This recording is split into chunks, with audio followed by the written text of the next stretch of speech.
To represent the future operation team and the construction, Jean-Pierre has been working, as you know him, a lot. He's taking, actually he didn't even shave yet. He has promised to shave only when the COD will be completed. Hopefully he showers also.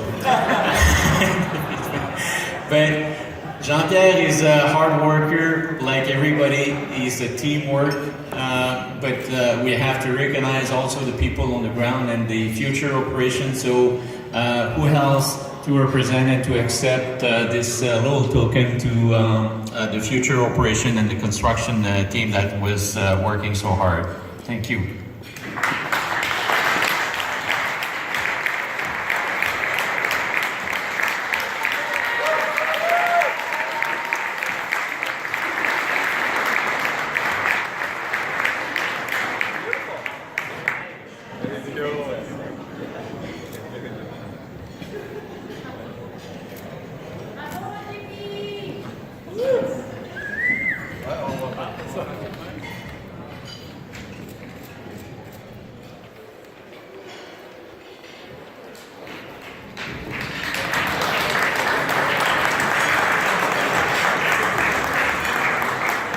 Just to add to what Mr. Letellier said, the painting was commissioned on behalf of the Mesgi'g wind farm. It's going to be on display in our operations building in our boardroom. We felt that it was very representative of the project, and we wanted to have that there for the team that's going to be working in the building for the next 20 years. And Jean-Pierre will be following and working with them, well, for another 20 years, I guess, eh, Jean-Pierre? With a beard. His beard might be out here at the decommissioning party, but so thank you, Tracy, for your beautiful work. She also has a display booth set out outside if anybody's interested in looking at any of her other pieces out there. Alors, c'est Tracy Metallic Barnaby qui est l'artiste qui a fait cette belle peinture. Si vous m'avez entendu parler ce midi, ça va être un petit peu redondant. It'll be roughly the same speech I've done at the press conference, but I'd like to maybe introduce a little bit of different flavor tonight. First of all, thank you for the honor of having been chosen as a partner to develop this magnificent project. We're very, very proud to have been able and have had the privilege to work to bring this project alive.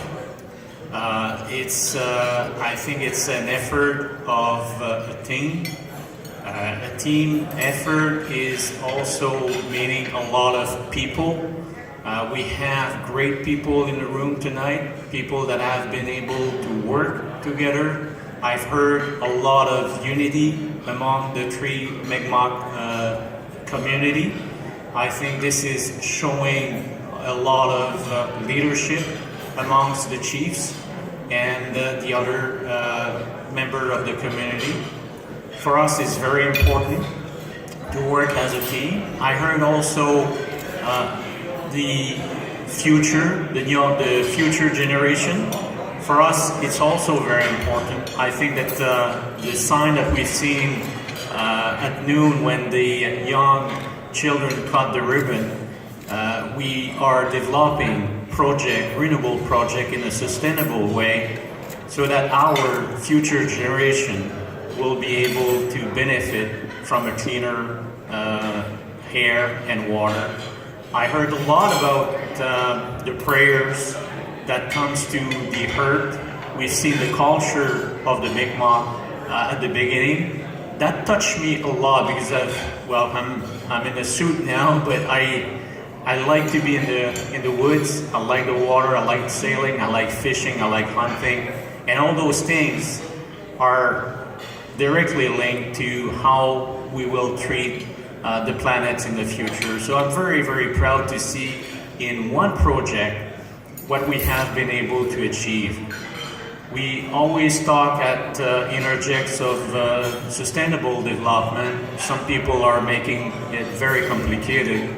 For us, it's a question of equilibrium between 3 P. People, planet, and profit. Profit is sometimes not very nice to have, but unfortunately in our society, if we want to pay bills, if we want to buy the machine, we need to make some money. But it cannot be done on the back of the people and the planet.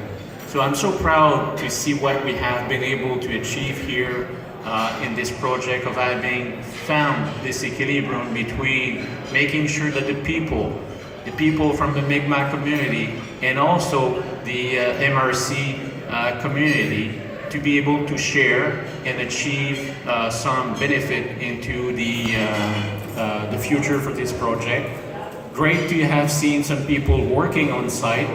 Thank you for the leadership of the Mi'kmaq community that have been able to prove themselves and go forward and making sure that the people of the community could be ready to work on the site. That's one of the highest rate of employment we had across Canada when we're doing projects like this one across Canada. For us, it's the first partnership in Quebec. We've done a lot around Canada, so I'm very proud to have one here in our backyard. And the planet, I think that we have been able to build this project in respect of the environmental aspect, and very proud to be able to have it built to produce renewable energy for the next 20-25 years, so that the young generation will see those windmills turn for the next 25 to 30 years. So thank you a lot. Thank you again for the Mi'kmaq to have had this faith in Inauguration. So very, very proud to be here tonight. Thank you very much.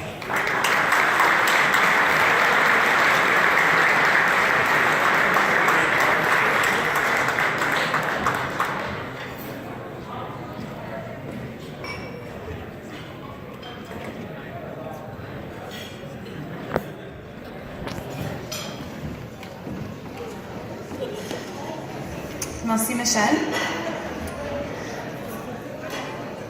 Et maintenant, on continue avec le dernier discours. An honor to be able to have been mentored by this man and to have learned everything that I have and been able to come into the project as the project director and to see the goals that Troy set out early on, saying that he wanted to have 100 Mi'kmaq workers working at Mesgi'g and to be able to stand in front of everybody today and say that we achieved that, we've exceeded those goals. We've also been able to integrate Mi'kmaq contractors into the industry, and I just think that we did really great work, and we owe Troy all a round of applause for his vision that brought us here. So, c'est la vision de Troy que nous sommes ici ce soir. Ça fait depuis des années que Troy a dit qu'on va avoir un parc éolien pour les 3 communautés Mi'kmaq, avec des travailleurs Mi'kmaq durant la construction et durant l'opération. Alors c'est avec beaucoup de fierté que je vous présente avec M. Troy Jerome.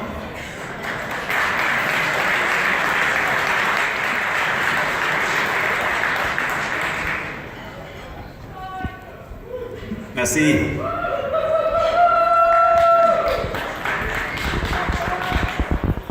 Merci tout le monde. Elders of Mesgi'g, Mesgi'g, and Listigouche, chiefs, council members, community members, drum group, dancers, our partner members from Interjex, and I failed to mention earlier our other partner, Saint Mignon, and all the, especially mention all the employees of the Mi'kmaq and Maui Secretariat. Often the workers in the Secretariat are, I guess, not represented enough in this project, but it was a lot of the work that they've done to help organize the Assembly, to allow them to have that voice, to get together to have those kind of discussions.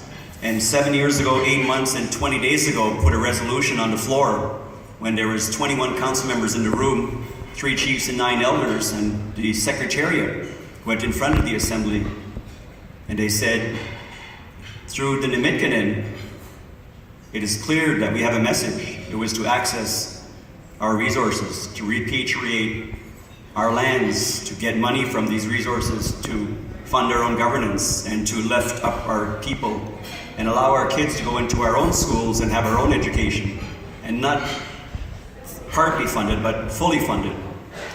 So, with the members of the Secretariat, I walked into the Assembly room to talk to the leadership, to have that discussion, to put forward a vision of 100 Mi'kmaq workers, to put forward a vision of achieving a 150 megawatt wind farm project, to put forward a vision of going to Quebec and having a nation-to-nation dialogue, and to achieve a Gré project, to put forward a vision to bringing in $200 million into our communities over the next 20 years. 200 million, we should be really celebrating that point. I agree with you there. When we first set out and we were imagining what this project could look like, how much money was there, Quebec government was coming forward and they're saying there could be 25 megawatt projects per community to a maximum 50 megawatts per nation. At that time, the Assembly looked at that and rejected Quebec's plan, Quebec's program. We looked at that 50 megawatt project. We're looking all over our territory and we're seeing projects that are 200-300 megawatts. Some companies getting 500 megawatts right in our territory. And then they came to us and they said, we'll give you 50 megawatts. It just didn't sit right. Didn't feel right. And we knew to achieve the amount of money we needed to have a self-governing entity, 50 megawatts was not going to do it. So the Secretariat, sitting in front of the Assembly, got the mandate, immediately went to work, immediately went and started talking to the governments and telling them that we demand more. Immediately going to the industry and saying that you have a very big problem with all the wind farm projects in the Gaspésie. You have a giant hole in your power purchase agreement. And that giant hole comes from the question that the Aboriginal people of Mesgi'g were not properly consulted. Never mind properly consulted, not even spoken to, not a chance that there was even a consultation happening at that time. They were imagining that if the wind farm project is not within 15 kilometers of a First Nation community, a Mi'kmaq community, we don't need to consult you. So on top of that, the Mi'kmaq Secretariat went forward and continued to work on ensuring that the claim was clear, that our property, our territory that begins at Mesgi'g, goes all the way to River Loup, includes all the waters and all the resources, that everyone knew what we were talking about and that we held a strong claim, that we had strong evidence about the strength of claim. And in between that time, we went to the elders. We had boxes of evidence in our basement at the church of where the Secretariat is. And the question came up, what should we do with all this evidence? We knew we had to catalog it and put it in place so someday when we get to court, we can fight for our Aboriginal rights and title. But in the meantime, do we just keep it there or do we present it to the governments? We had debates going back and forth, some imagining it's better that we hold on to it so they cannot punch holes in it.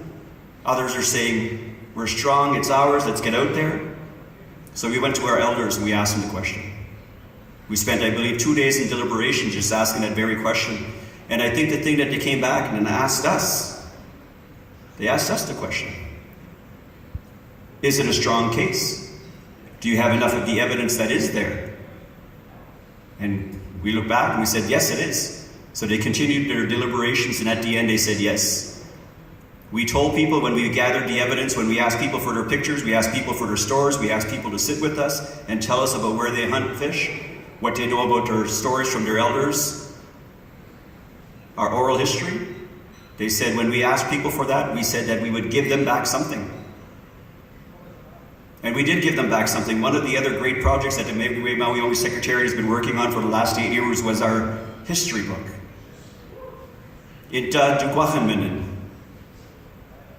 And the Inta Dukwachanminin is a testament again of our history and our territory, and it's about reclaiming our own history, because when you're colonized by another nation, oftentimes the history gets wiped out and someone else's history becomes your history. And we knew it was important that we went forward and we put our history down, put it in a book that would be available at Amazon.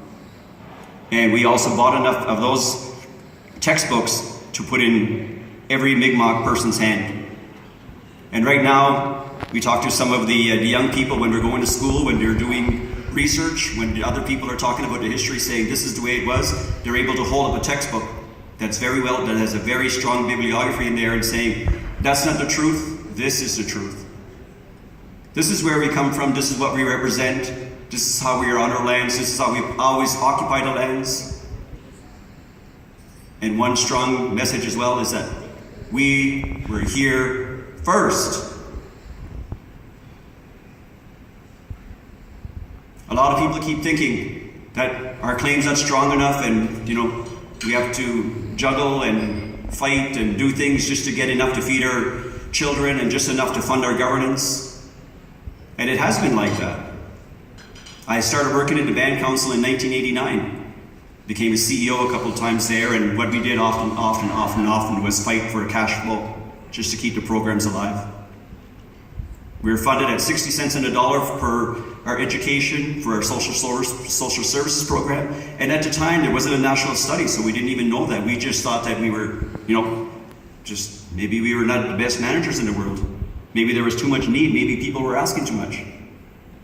But in this last several years, it became clear when they undertook national studies and they said that we're funded on 60 cents on the dollar for education, 60 cents on the dollar for social services, like for our children when they entered their foster care.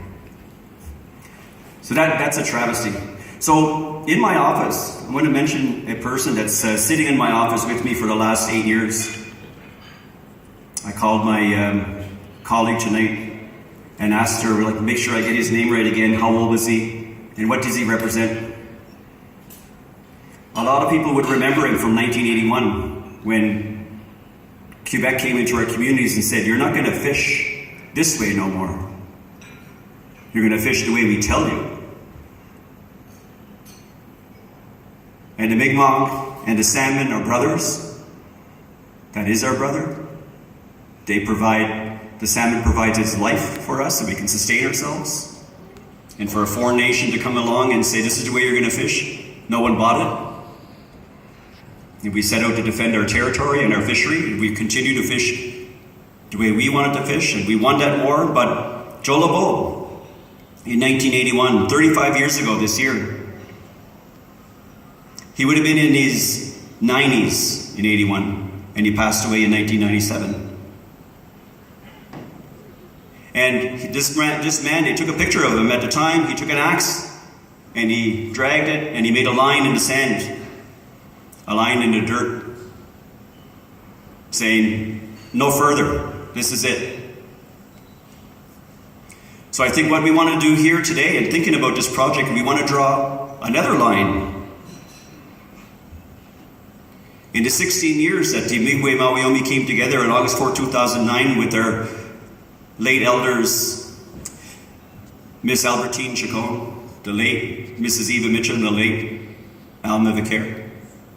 They came together on August 4, 2000, and I could only imagine what they would believe could happen when our three communities would come together at the Listigouche Powwow Ground, take a political accord, take a piece of paper, each putting their signatures on it, signatories to the coming together of this assembly.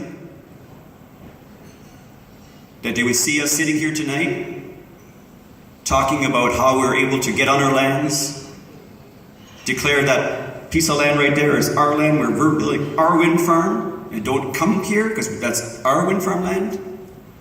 You can have some wind farm lands over there, but don't come here. Until our wind farm is built, this is our wind farm land. Or you could try coming, but you're not going to get very far. So those three elderly people passed away now, can't see what we have achieved, but we can. We can see what we've achieved. And I think that what we need to do as a nation, as a people, is to celebrate ourselves, come together more often in the Mawiomi. This is our Mawiomi here tonight. August 4, 2000 was another Mawiomi to come together of the three communities, and they formed the Mi'kmaq Mawiomi, our political assembly. And I challenge us to get to the next Mawiomi, is to get to a place where we have our own government from our three communities under one umbrella, under one flag, under one name. And it's not unachievable. We need to come together and dialogue about what we want to be as a people. And I repeat that. I've seen that previously, just not too long ago, is that we need to come together and dialogue about what we want to be as a people. And the message there is that we can make wind farms, we can make money, and we could more or less distribute it evenly. The revenues go here and there and there. But until we come together and decide what we want to be about a people, it's just money. And we didn't come together just to get just money. It's beautiful that we have these monies. So going back to that challenge, when we look at the Royal Commission of Aboriginal Peoples Report 1996, it said one key message that stuck out for me. It mentioned that the social ills that are within our community cannot be solved from within the confines of the Indian Act. From within the Indian Act, we're not going to get out of poverty. From within the Indian Act, we're not going to get our land back. From within the Indian Act, we're not going to have our own government. We won't be self-determining people. We'll always be a marginalized people.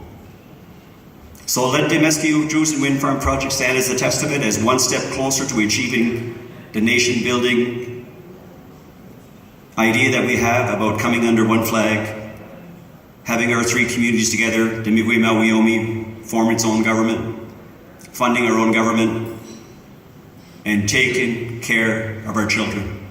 We'll all in it, Sipin.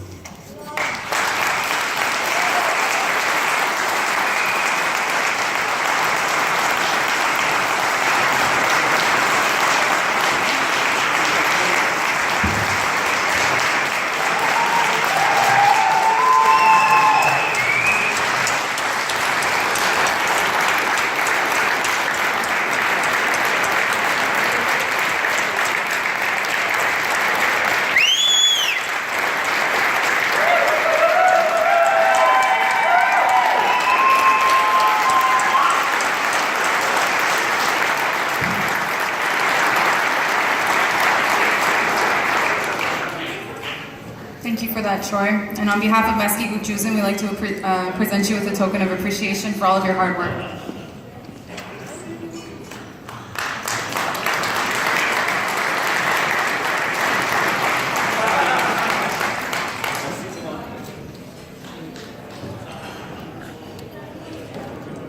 C'est difficile de commencer à parler après que Troy a pris la parole parce qu'il dit toujours des messages assez forts pour tout le monde. Mais je pense, juste pour